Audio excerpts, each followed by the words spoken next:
السلام علیکم ورحمۃ اللہ وبرکاتہ۔ الحمد للہ والصلاۃ علی نبی صلی اللہ تعالی علیہ وسلم۔ بہت سارے معتمر جو عمرہ کرنے کے لیے جاتے ہیں وہ سوال کرتے ہیں کہ جعرانہ سے لوٹتے ہوئے کیا عمرہ کرنا ضروری ہے، اسی طرح طائف سے لوٹتے ہوئے عمرہ کرنا ضروری ہے کہ نہیں ہے۔ تو اس تعلق سے مسئلہ یہ ہے کہ جعرانہ یہ حدود حرم کے باہر ہے، لہٰذا جو حضرات مکی ہے یعنی مکہ کے رہنے والے ہیں یا ہندوستان یا دوسرے ملکوں سے وہاں جاتے ہیں عمرہ کرنے کے لیے، حج کرنے کے لیے، اب یہ اگر دوسرا عمرہ کرنا چاہے، تیسرا عمرہ کرنا چاہے تو جعرانہ یا مسجد عائشہ تنعیم جو حدود حرم سے باہر ہے وہاں جا کر عمرے کا احرام باندھنا چاہے تو باندھ کے عمرہ کر سکتے ہیں۔ البتہ کوئی آدمی زیارت کے لیے تنعیم گیا، مسجد عائشہ گیا یا جعرانہ گیا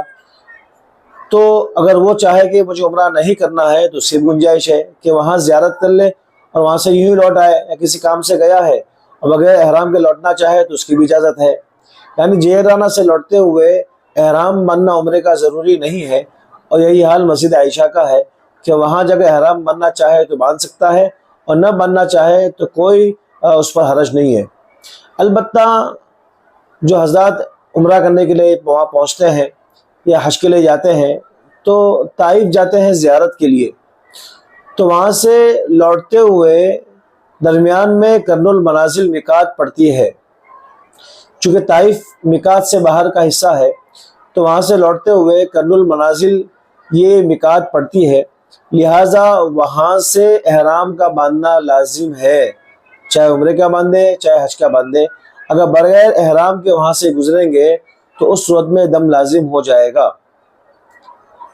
اور دم کے ساتھ میں عمرہ بھی کرنا ہے انہیں۔ البتہ دوبارہ کسی اور میقات پہ چلا گیا آدمی اور وہاں سے احرام باندھ کر آ گیا تو دم ساکت ہو جائے گا۔ عام طور پر بہت ساری خواتین جو حیضہ ہوتی ہے، حیض کی حالت میں ہوتی ہے، ماہواری میں ہوتی ہے، ان کے لیے بڑا مسئلہ پیش آتا ہے کہ وہاں سے لوٹتے ہوئے احرام نہیں باندھتی ہے، اور یہاں ان کے لیے وقت بہت کم ہوتا ہے کہ پاکی